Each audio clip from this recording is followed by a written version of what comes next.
भगवान ए लोकटा कुआडे गला केजानी मु कहितली आलू आइले रोषेई करी बोली खराबला पई एपर्यंत देख नाही कुआडे केजानी गला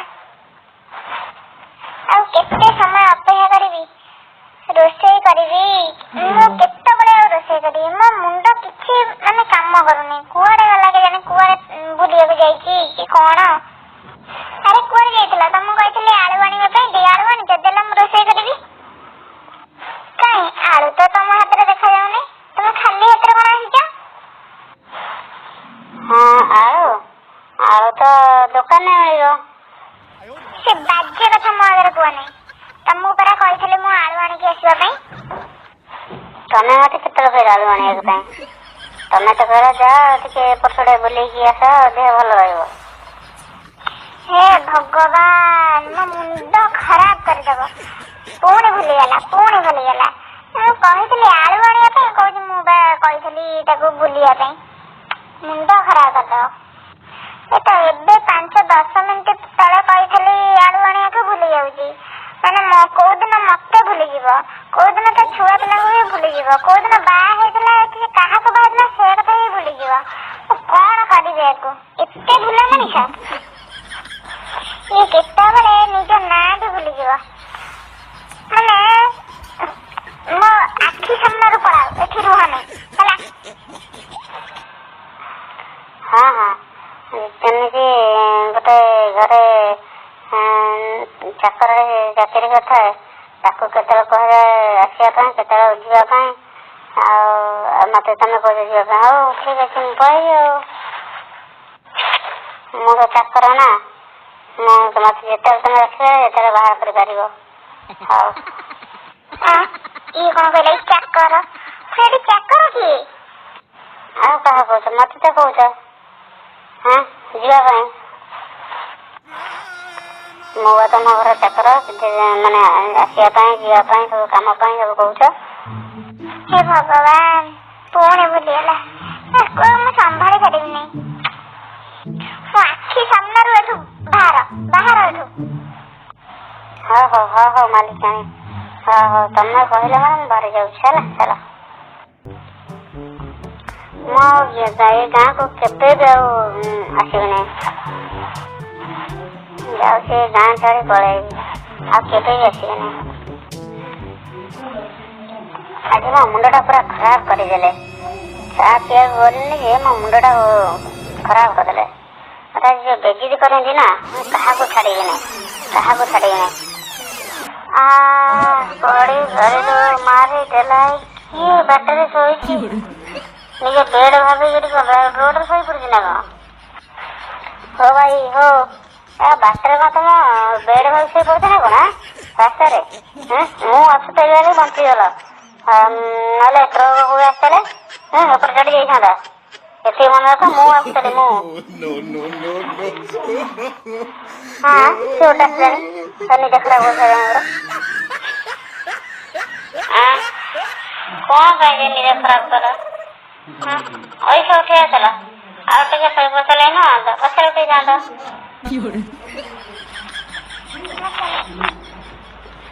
ओ म सुंदर स्त्री लोग कहीं इतने जल्दी उठे और टिके पर उठे जाता हाँ ये कम तो स्त्री कहलानी हाँ बाटे शोची मत पुणी स्त्री कह भाई कौन तुम मुंड फुंड खराब है कौन रोड पर शोच पुणी आज मत कौन कह स्त्री मत मो स्त्री को देखा तमें मो स्त्री की स्त्री कभी ना कौन कह गले जाता तो ठीक है नहीं तो भाई जी कथा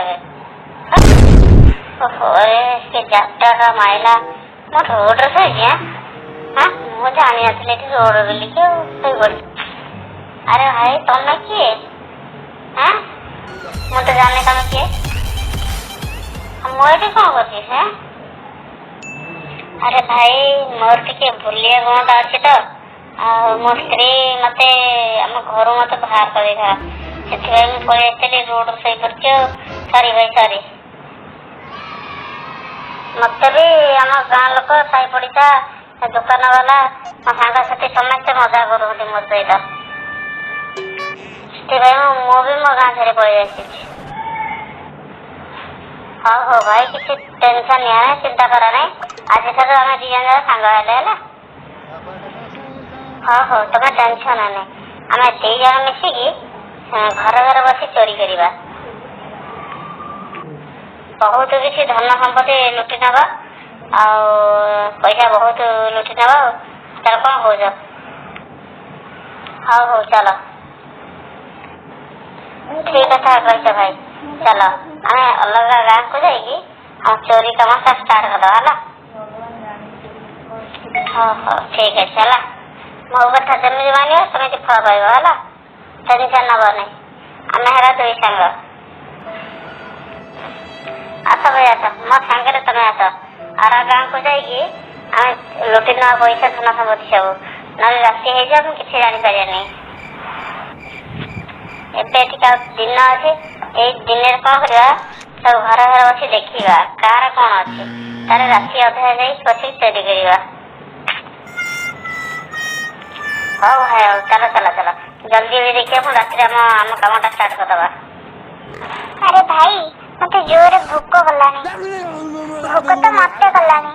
ଆଉ ତମ ପାଖରେ କିଛି ପଇସା ଅଛି କି ଭାଇ?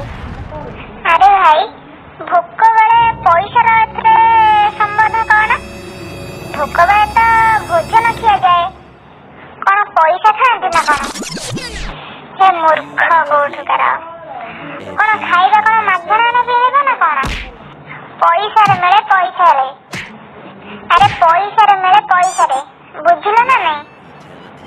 ତମ ପାଖରେ ଫୁଟା କଉଡ଼ିଟିଏ ବି ନାହିଁ, ମୋ ପାଖରେ ବି ନାହିଁ ଫୁଟା କଉଡ଼ିଟିଏ। କିଛି ତ ଭାବିବାକୁ ପଡ଼ିବ, କଣ କରିବା କଣ କରିବା, କିଛି ତ ବୁଦ୍ଧି ଦେଖାଯାଉନାହିଁ। ହଁ ବୁଦ୍ଧି ଆସିଗଲା। ଆରେ ଭାଇ ଚାଲ, ମୁଁ ଯୁଆଡେ କହୁଛି ଚାଲ ମୋ ସହିତ ଚାଲ। ହଉ ହଉ।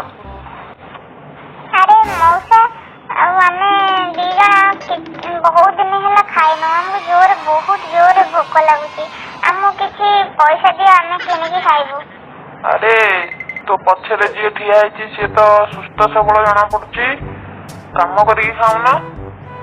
ଆରେ ମଉସା ଇଏ ମୋ ବଡ ଭାଇ, ଆଉ ସେ ଟିକେ ପାଗଳ ତ, ଆଉ ସେଥିପାଇଁ ତାର ସବୁ ଦାୟିତ୍ୱ ମୁଁ ବୁଝୁଛି। ଆରେ ଇଏ କଣ କହୁଛ? ମୁଁ ତମ ଭାଇ ନୁହଁ, ମୁଁ ତମ ସ୍ୱାମୀ। ହେ ଭଗବାନ, ଇଏ ପୁଣି ଭୁଲିଗଲା ନା କଣ? ଏବେ ମୁଁ ମଲି, କଣ କରିବି କେଜାଣି? ଦେଖିଲ ମଉସା, ମୁଁ କହୁଥିଲି ନା ମୋ ଭାଇ ପାଗଳ ହେଇଯାଇଛି। ହଁ ହଁ ତୁ ଠିକ କହୁଛୁ, ଇଏ ତ ପାଗଳ ଭଳିଆ ଜଣା ପଡୁଛି ମତେ। ଯିଏ ନିଜ ଛୋଟ ଭାଇ କି ନିଜ ସ୍ତ୍ରୀ କହୁଛି। ହଁ ମଉସା, ଇଏ ଯେତେବେଳେ ଖାଲି ପେଟରେ ଥାଏ ନା, ସେ ବହୁତ ରାଗି ଯାଇଥାଏ ଆଉ ସମସ୍ତଙ୍କୁ ମାରି ପକାଏ, ଆଉ କେତେବେଳେ କେତେବେଳେ ତ କାହାକୁ ମାରିକି ମାରିଦିଏ ଜୀବନରୁ। ଆରେ ଧନ, ମତେ ଜୋରେ ଭୋକ ଲାଗିଲାଣି, ମତେ ଖାଇବାକୁ ଦଉନ। ହଁ ହଁ ହଁ ହଁ ହଁ ମୁଁ ଦଉଛି, ମୁଁ ତମକୁ ପଇସା ଦଉଛି, ତମେ ଖାଇବ, ପଇସା କିଣିକି ଖାଇବ। ଏଇ ନିଅ 100 ଟଙ୍କା ନିଅ, ଜଲ୍ଦି ମୋ ପାଖରୁ ଏଠୁ ଯାଅ, କେତେବେଳେ ମତେ ବି ମାରି ପକେଇବେ। ହେ ଭଗବାନ, ଏମିତିଆ ପାଗଳ ମୁଁ ମୋ ଜୀବନରେ ଦେଖିନି। ଓହୋ, ଆଜି ପେଟ ପୁରା ଫୁଲ ହେଇଗଲା। ହଁ ଭାଇ, ମୋର ବି ପେଟ ପୁରା ଫୁଲ ହେଇଯାଇଛି। ଆରେ ଇଏ ବୋଧେ ସେ ମଉସାଙ୍କୁ ଡରେଇବା ପାଇଁ ଏମିତି ପ୍ଲାନ କରିଛି ଆଉ। ସେ ଯାହା ହଉ ଛାଡ। ହଉ ଭାଇ, ଆଉ କିଛି ଭାବିବାକୁ ପଡିବ ଆଉ। ଚାଲ ଟିକେ ପଚାରିବା ଆମକୁ କାମ ମିଳିବ କି ନାହିଁ। ହଉ ହଉ। ଆରେ ମଉସା, ଆପଣ ଏଇ ଗାଁରେ ରହୁଛନ୍ତି? ହଁ ହଁ ପୁଅ, ମୁଁ ଏଇ ଗାଁରେ ରହୁଛି, କଣ ହେଲା କି? ନାଇଁ ମଉସା, ଆମେ କିଛି କାମ ଖୋଜୁଥିଲୁ, ଆଉ ଏଠି ଆପଣଙ୍କ ଗାଁରେ କିଛି କାମ ଆମକୁ ମିଳିବ କି? ହଁ ହଁ, ଗାଁର ସରପଞ୍ଚ ତାଙ୍କ ଝିଅର ବାହାଘର ଅଛି, ସିଏ ବି କାମ କରିବାକୁ ଲୋକ ଖୋଜୁଥିଲେ। ଆଉ ତମେ ତ ଦେଖିବାକୁ ଯା, ତମ ଭାଇ ବି ଦେଖିବାକୁ ବହୁତ ବଳବାନ ଭଳିଆ ଲାଗୁଛନ୍ତି। ହଁ ତମକୁ କାମ ମିଳିଯିବ। ଆରେ ତମେ ଦି ଜଣ କିଏ? ଏଠି କଣ କରୁଛ? ନାଇଁ ମ୍ୟାଡାମ, ଆମେ ଦି ଜଣ କିଛି କାମ ଖୋଜିବାକୁ ଆସିଥିଲୁ। ଆଉ ଆମ ପାଖରେ କିଛି କାମ ନାହିଁ, ଆମ ପାଖରେ ବି ପଇସା ଟିଏ ନାହିଁ, ସେଥିପାଇଁ ଆପଣଙ୍କ ଘରକୁ ଆସିଛୁ। ହଁ, ତମ ଭଳି ଲୋକକୁ ନିଶ୍ଚୟ କାମ ମିଳିବ, କାରଣ ମୋ ସ୍ୱାମୀ କହୁଥିଲେ କାମ କରିବା ପାଇଁ କିଛି ଲୋକ ଦରକାର। ହଉ ଯାଅ, ଆଜି ମୋ ଝିଅର ବାହାଘର, ଆଉ ସବୁ ଜିନିଷ ପତ୍ରକୁ ଠିକ ଜାଗାରେ ସବୁ ରଖିଦିଅ। ହଉ ଯାଅ, ଜଲ୍ଦି କାମରେ ଲାଗିଯାଅ। A few inches later. ଓହୋ, କେତେ କଷ୍ଟ।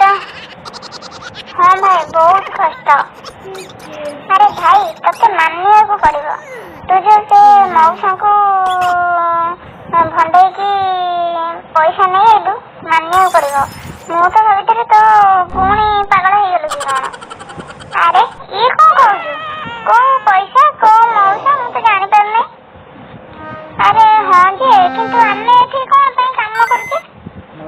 ଆରେ ଶୁଣୁ, ମୋ କଥା ଧ୍ୟାନ ଦେଇକି ଶୁଣୁ।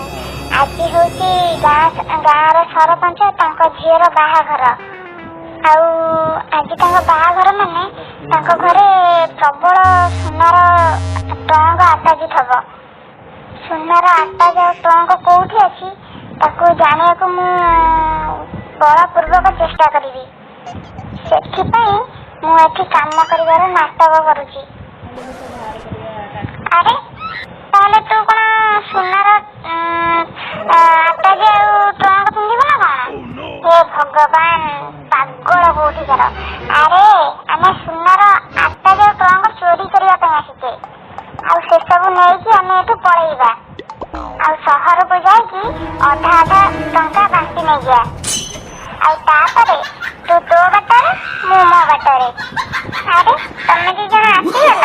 ସତରେ ଆଜି ତମେ ଦି ଜଣ ବହୁତ ପରିଶ୍ରମ କରିଛ। ଏଇ ନିଅ ତମ ପଇସା, ଇଏ ତୋର ଆଉ ଇଏ ତୋ ଭାଇର। ନିଅ ତମ ପଇସା।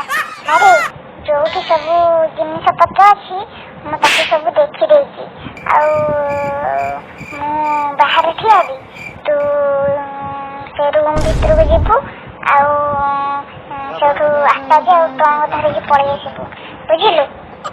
ବାହାରେ ଦେଖୁଥିବି କିଏ ଆସୁଛି ଯାଉଛି, ମୁଁ ଦେଖିକି କହିବି। ଆଉ ଶୁଣୁ, ତା ଘର ଦୁଆର ମୁହଁର ମେନ୍ ଗେଟଟା ଖୋଲି ଦେଇଥିବି, ଆଉ ତୁ ଆସିବୁ ଘରେ ନେଇକି। ହଁ ଯେ, ହେଲେ ତୁ ମତେ କୋଉଠି ମିଳିବୁ?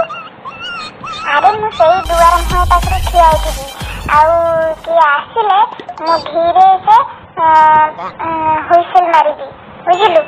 ତୁ ବୁଝିବୁ ଯେ, ଆଉ ତତେ ଶୀଘ୍ର କାମ କରିକି ବାହାରକୁ ଆସିବାକୁ ପଡିବ।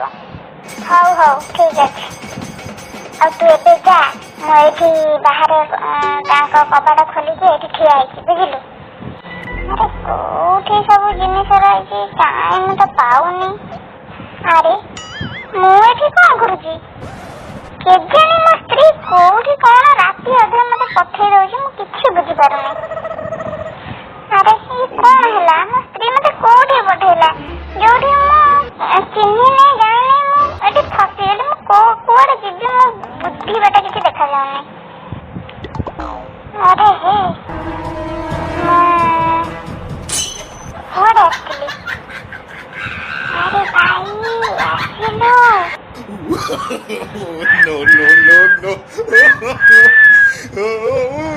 ଆରେ ହେଇ, ମୁଁ ପୁରା ସୁନା ଜିନିଷ ନବା ପାଇଁ ଆସିଥିଲି। A few inches later. ସତ ନେଇ ଆସିଲି। ମୋ ସ୍ତ୍ରୀ ମତେ କାମରେ ଲଗେଇ ଦେଇକି ରାତି ଅଧରେ ନିଜେ ଶୋଇପଡିଛି। ଏଠି କଣ କରୁଛ କଣ? କିଏ ସେଠି? ନିଜେ ଶୋଇକି ମତେ ରାତି ସାରା କାମ କରାଉଛ? ଆରେ ତୁ ଏଠି କଣ କରୁଛୁ? କଣ ହେଲା? ତମ ମୁଣ୍ଡ